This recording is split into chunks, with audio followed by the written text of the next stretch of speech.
Welcome. You're listening to the Ask Brien radio show on KHS 1220 and 98.1 FM. As most of your viewers have known, listeners, I should say, have known, we've been doing this show since January of 2017.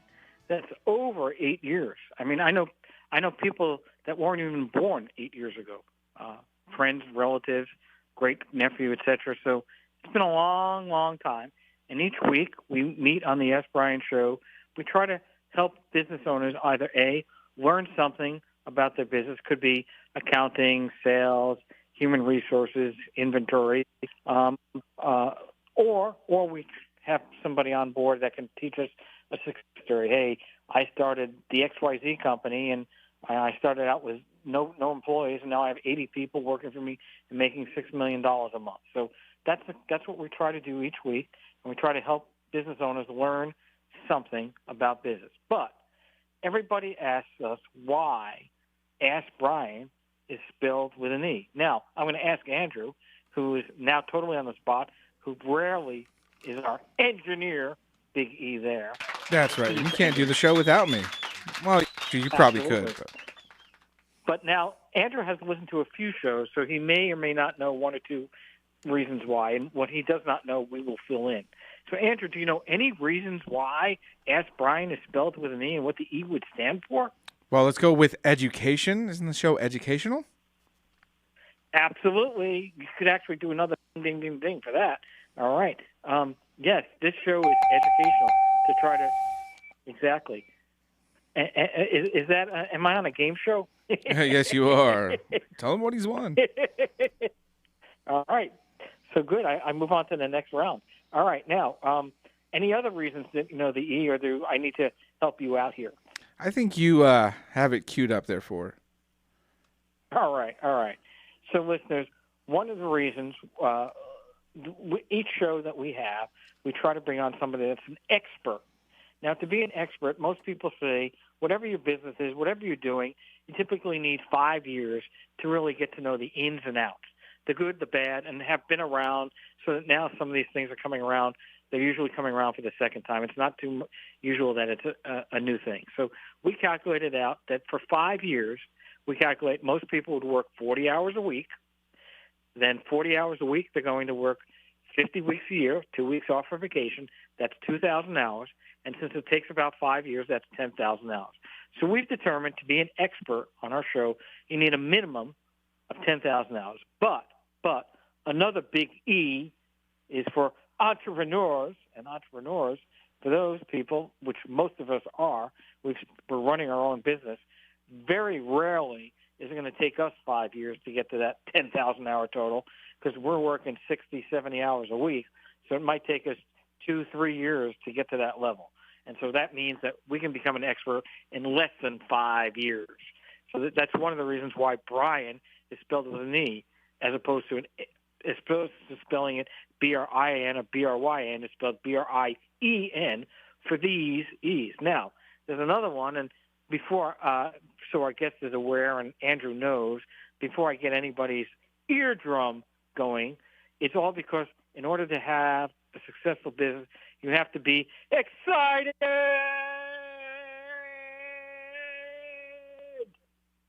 and have lots of enthusiasm, because those are the big E's.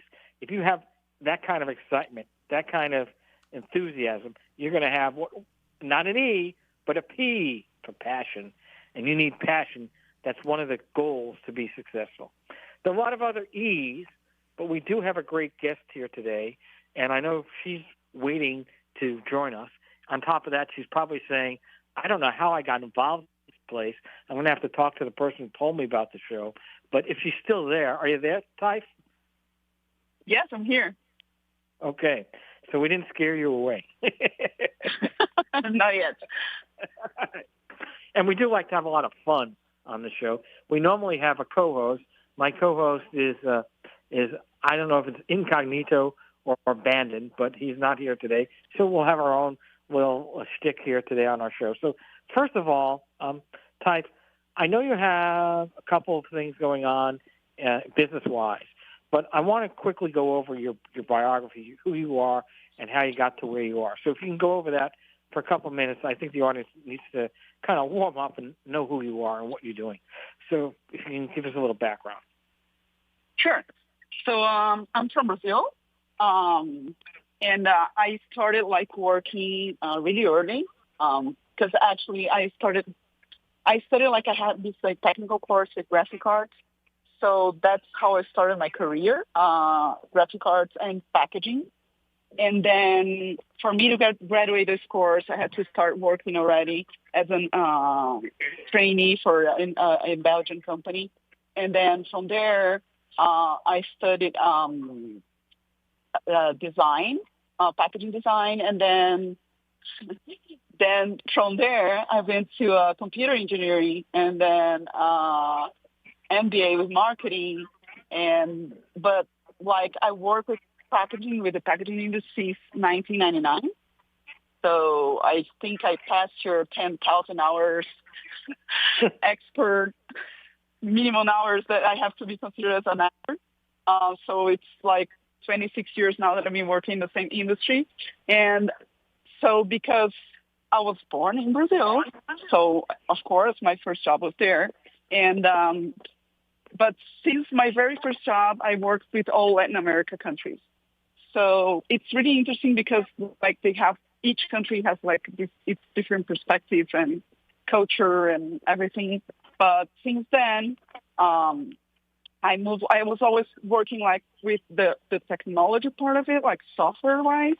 So I would sell software for packaging companies.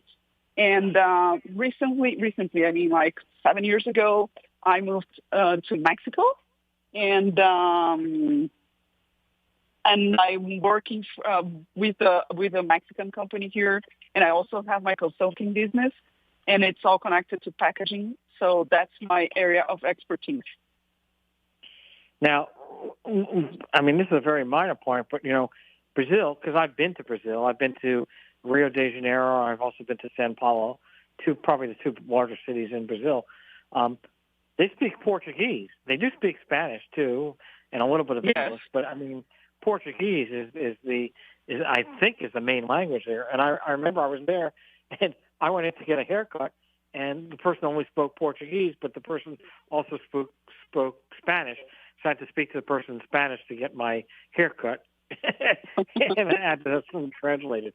I'll never forget that. That was at the I think it was at the Hilton Hotel in Rio de Janeiro, right on the Strip, right on the ocean area. But okay. So you've got a lot of different language barriers to do. Now, did you start working in Brazil for a big national company, or was it a small company? Yeah, no, it was a Belgian company. So I always worked with international companies since the beginning. So I was a trainee, as I mentioned, and I was already in charge of connecting all the sales team with the technical team in Europe. So that was my main job. But I because I studied English when I was in school and Spanish too. So I was studying from Monday through Friday, and then Saturday morning I had Saturday. So you're breaking up a little bit, just to let you know. Oh. Now you're fine. Yeah. So, I was just mentioning you that I had to speak with Portuguese and English and Spanish really early, so I can have a decent job and start working with international companies. But you started out in graphics design, not engineering, or did you start out and then you got a degree in engineering? Is that how it works? Yeah, I mean, because I always work with technology companies, so because I have the software background, so it made sense to go to computer engineering. Because I always the packaging development and production and everything, and because it was a software company, so it made sense to just study software engineering. Yeah, I mean, by the way, just if you can try to stay in one place, so I think as you move, I think there is a little reception issue. So what was standing? Have you always worked for big companies, or did you ever have work for a small company or I what's the worked answer to for so I worked once for a small company for maybe 4 years. It was a Brazilian company, like a really, really, really small company. There were like 4 employees. And but from there, they had like they were a dealer for software that came from Bulgaria. And because I managed to develop the market so well, they hired me directly and decided to open an office in Brazil. So I was in charge of the office like 4 years later. So really early, like in my career, when I was 26 years old, I was already director of operations for a professional company in Brazil. And what kind of software were you selling? By then, it was like a CAD software, but specialized for packaging design, like folding carton boxes and corrugated boxes. So let's go through that. I mean, this is kind of more of an interesting thing. I don't know if we have that many big customers out there, but, this is very interesting. So, I mean, a package is very, very important. So, first of all, I guess besides the language, obviously the language is going to differ between, Mexico, Brazil, and U.S., okay? When you do a packaging design, do you typically do it per country? So, in other words, are you going to sit there and make a design for in Spanish and then sell that same one in Mexico and to all the Spanish-speaking countries and including parts of the USA that do speak Spanish? Or are you going to have your package both Spanish and English or just English? Or how does that work typically? What's a typical way that? Actually, I do not work like with the design, like the art of the packaging. It's more like the structural part of the packaging itself. So, for instance, if you need like a folding carton box, so what I'm going to do is I'm going to try to help you navigate through your needs and what the market has to offer. And for instance, I need somebody that, supplies the packaging locally, or no, I need a recycled paper for the box. And, I'll give you like the options that are available in the market. Or if you are like looking for a flexible packaging, so what kind of item are you going to pack with that? Do you need a barrier to oxygen or water vapor, or do you need it to be laminated like with foil, or is it okay to be transparent, or what is the shelf life where you're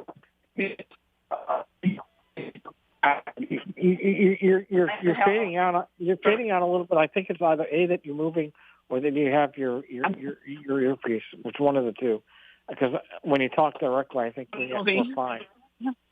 Yeah, it's a little hard because we're on the radio live.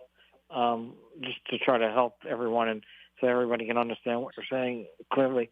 So I didn't get all of that, but essentially, how has packaging different between 1999 and 2025? How has packaging business been different from when you started to now?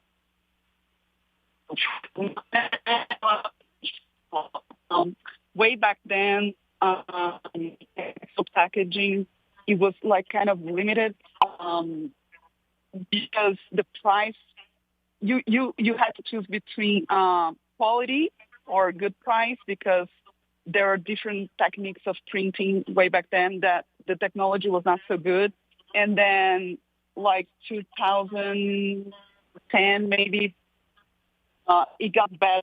We had like newer technologies for the flexible packaging, and then you print like really high-end quality art on flexo machines.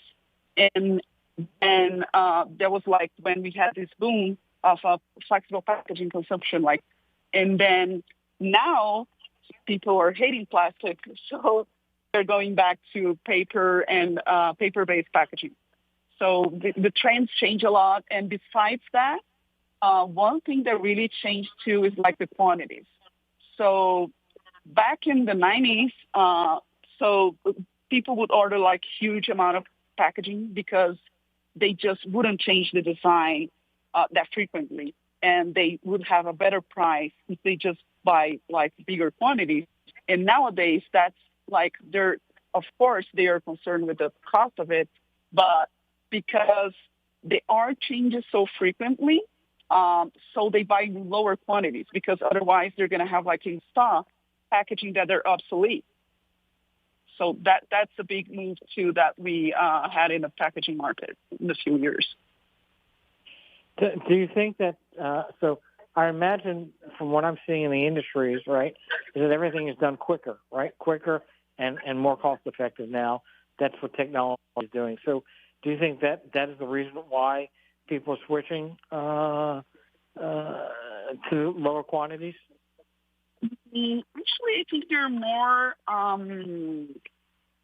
they want to make packaging each time more personalized or like smaller campaigns like, Valentine's Day campaign, and then, Easter campaign, or there's always something they want to change, because they want to draw attention of the customer the most they can.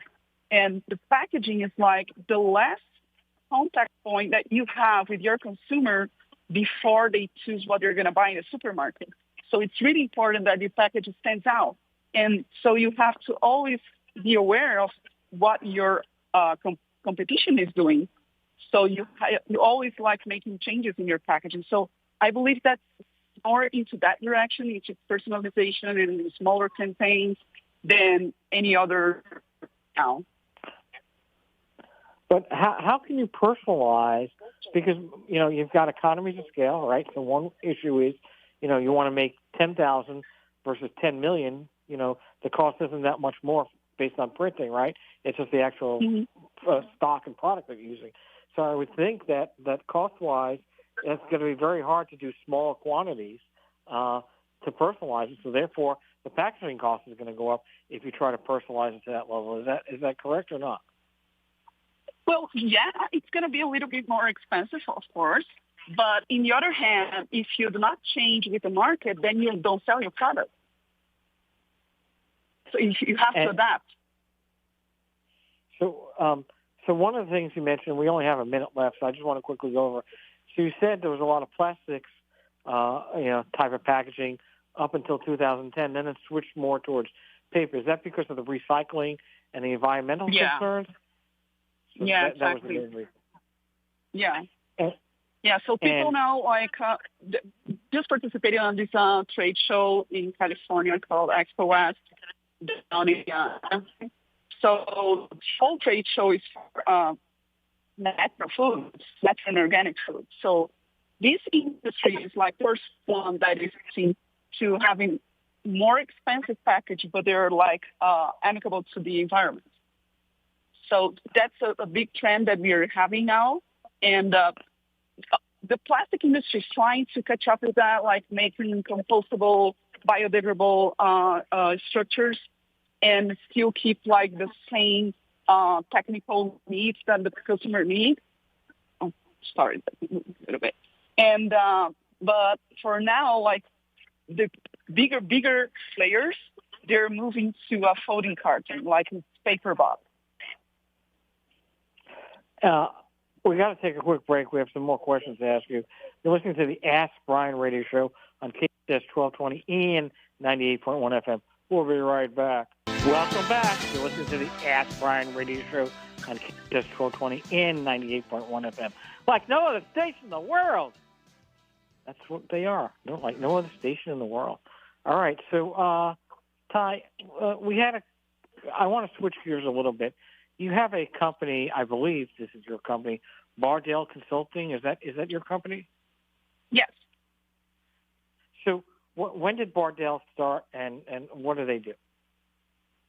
So it started 7 years ago. Okay. Yeah. And what we do is like, I can give you like examples, practical examples. But we help companies to land like exactly what they have in their minds, but in like in a doable way. Because sometimes like when you go to a design agency and they make like this really beautiful packaging design and everything, but it's not that's not practical or that's not going to work in the supermarket. So we try to adapt it to the reality. So we have this one customer once in Mexico that he makes like snacks, and he wanted to start exporting to the U.S. to convenience stores, and he had like this initial design that it was not going to work because he was going to fill up the displays with his snacks, and then the truck would go all the way from South Mexico and cross the border and distribute all throughout U.S. And because he like in Mexico, it works a little bit different. When you do that and you deliver to a convenience store, there is a guy that will adjust the display, and you'll put your products and you'll do everything for you like in the point of sale. But in the U.S., that's different. So he's not going to have like this kind of person to reposition the products that have been moved with the truck throughout all the way from Mexico to the U.S. So we have to like tell him that we had to change the structural design of the display. So by the time it got to the U.S., it was like ready to sell, and nobody will have to like just move or readjust like the position of his products in the display. So we helped him out with that. So we restructured the whole display, and now it's here to go. And that was a successful project that we had. And then there was another one that we helped during pandemic. So this big brand that they sell dry pasta. So they used to have this dry pasta, spaghetti, linguine, shells. Okay. Yeah. So they used to pack their pasta with a folding carton and with a plastic window on it. And because during pandemic, like everything was so crazy, and supermarkets, they wouldn't have enough food to put on the shelves, and everything happened so fast, and factories were not ready to attend all the demand that they were having by then. So what we advised them was like to switch temporarily packaging from folding carton to flexible boxes like plastic bags, because this way, number one, we could produce the amount of packaging they needed in such shorter notice. And the packing machine would operate 30 to 40% faster if it was packing with a plastic packaging instead of a folding carton.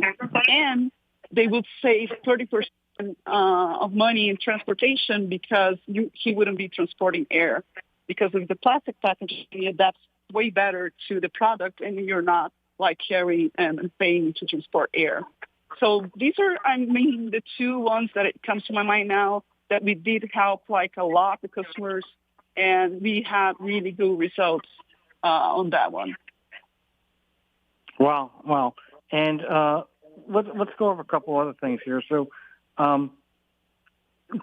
what size business do you typically deal with? Because, packaging sounds like, they need a lot of money. Are these big, huge companies? What size typically are they? Yeah. So this last one that I mentioned with the pasta, that was a deal of $4 million by then, yeah. Wow. So only in packaging, yeah. And then now your clients, you're doing all the packaging. What else are you doing for your clients? Well, what do you mean? Besides packaging? Yeah. So, obviously you're helping them with the design and making sure the package is going to work out, whatever. What other areas do you help out your clients with, or is it limited to just those?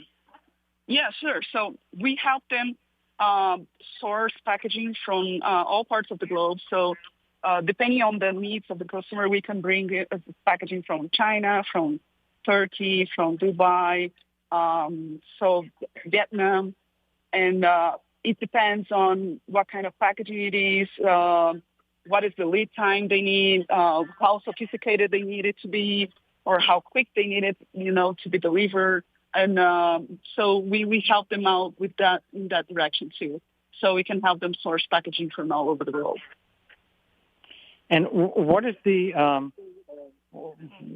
typical amount of money that this person needs to go into packaging, with a company like, to get packaging? I mean, do they need to have like 1,000, 10,000, 100,000? What's the minimum order typically that you're dealing with on packaging? Well, it varies a lot because depending, like if it's a display, you have to buy at least 1,000 units. If it's like a plastic, like roll stock, they usually they charge you in kilos or pounds. So depending on the product or where it's going to be sourced from, so they ask for 500 kilos or 1,000 pounds, more or less. Or if it's like pouches, then it changes. So it varies a lot. And also depending on the quality that you need, so price is going to change a lot too. It can vary from like pennies to like more than $1 per bag, or display even more. So it's a really like wide variety of options that we have, and it changes a lot. So it depends on the product. So most of my customers, they work with food. So if like you're going to sell it, your product, your final price product, it's like $10. So you're not going to spend $5 on a packaging. You're going to go like to the cents. So, but even if it's like, for instance, if it's a gum, so it's going to have like to cost like 0.001 cent. So it makes sense. So it varies a lot.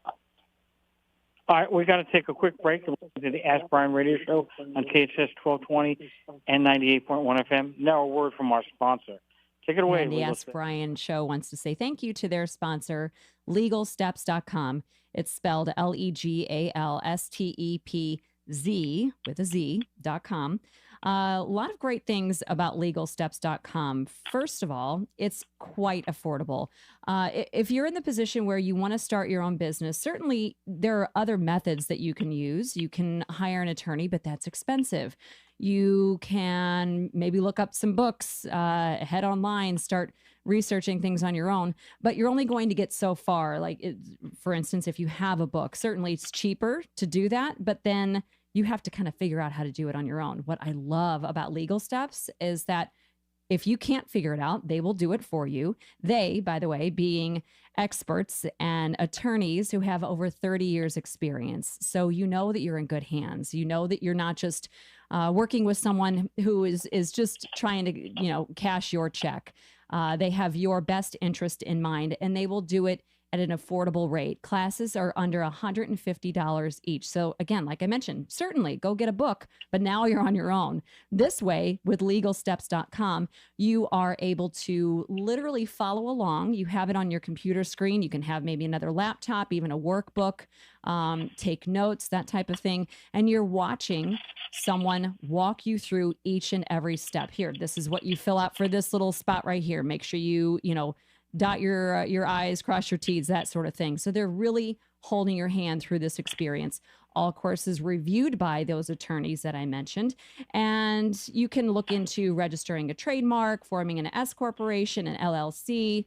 It took me about, I'd say, just under 2 hours to take the course from start to finish. It was really easy. And by the end, I felt so much more confident that if I were interested in starting my own business, super easy. It could not be more simple. The other thing that I love, by the way, too, I mentioned the workbook. You can download a workbook, take notes, highlight, scratch out, erase, that type of thing. So you have the digital version and then the actual physical version. Go to LegalSteps.com and work at your own pace. LegalStepz, that's with a Z.com. Well, thank you very much, Legal Steps. You're listening to the Ask Brien radio show on KHS 1220 and 98.1 FM. And we've been talking to Ty regarding packaging is a main focus, but she has other focuses beyond packaging. So first of all, I want to ask you, this is a very, very general question. So what has been, give us an example of the biggest challenge you've had with one of your clients, and how did you, and the biggest challenge and how you solved the problem. Well, I think the biggest one that we had so far was this one that I mentioned during pandemic, because it was so crazy, and everybody was like, they needed packaging urgently, and everybody was buying food out of the shelf as if there was no tomorrow. So we had to work in a different, giving customers different options so they wouldn't run out of packaging and wouldn't stop selling their products, because all the main raw material was coming from China, and all of a sudden we didn't have that option anymore, and then so we had to be like a little bit more creative on that side and trying to help them finding different packaging options and keep the business running. So yeah, I think this one that I mentioned, that we had to change the entire packaging concept, like even the structure from coating carton to flexible packaging. I think that was like the biggest shift we have ever made, and that we did manage to solve the problem temporarily. And now that now that the pandemic is pretty much over, is everything back to normal, or is it still dealing with the similar issues? Well, I don't know if there's a normal anymore. So the tariffs, like each day is different. They are different, so we don't have like a forecast to work on. I just got the phone with the production guy, and he was like, "Hey, I need a forecast. I need to know what's going to happen. Are we going to keep exporting to the U.S.? Are we how?" And I said, "I don't know. It depends on which side of the bed Trump wakes up and he decides like to keep the tariffs, or if he removes the tariffs. We don't know what's going to happen. So until next week, like April 2nd, you mean? Yes. We're going to have like a better idea if the tariffs are going to keep that way, or if he's going to like increase, or if he's going to like remove them completely.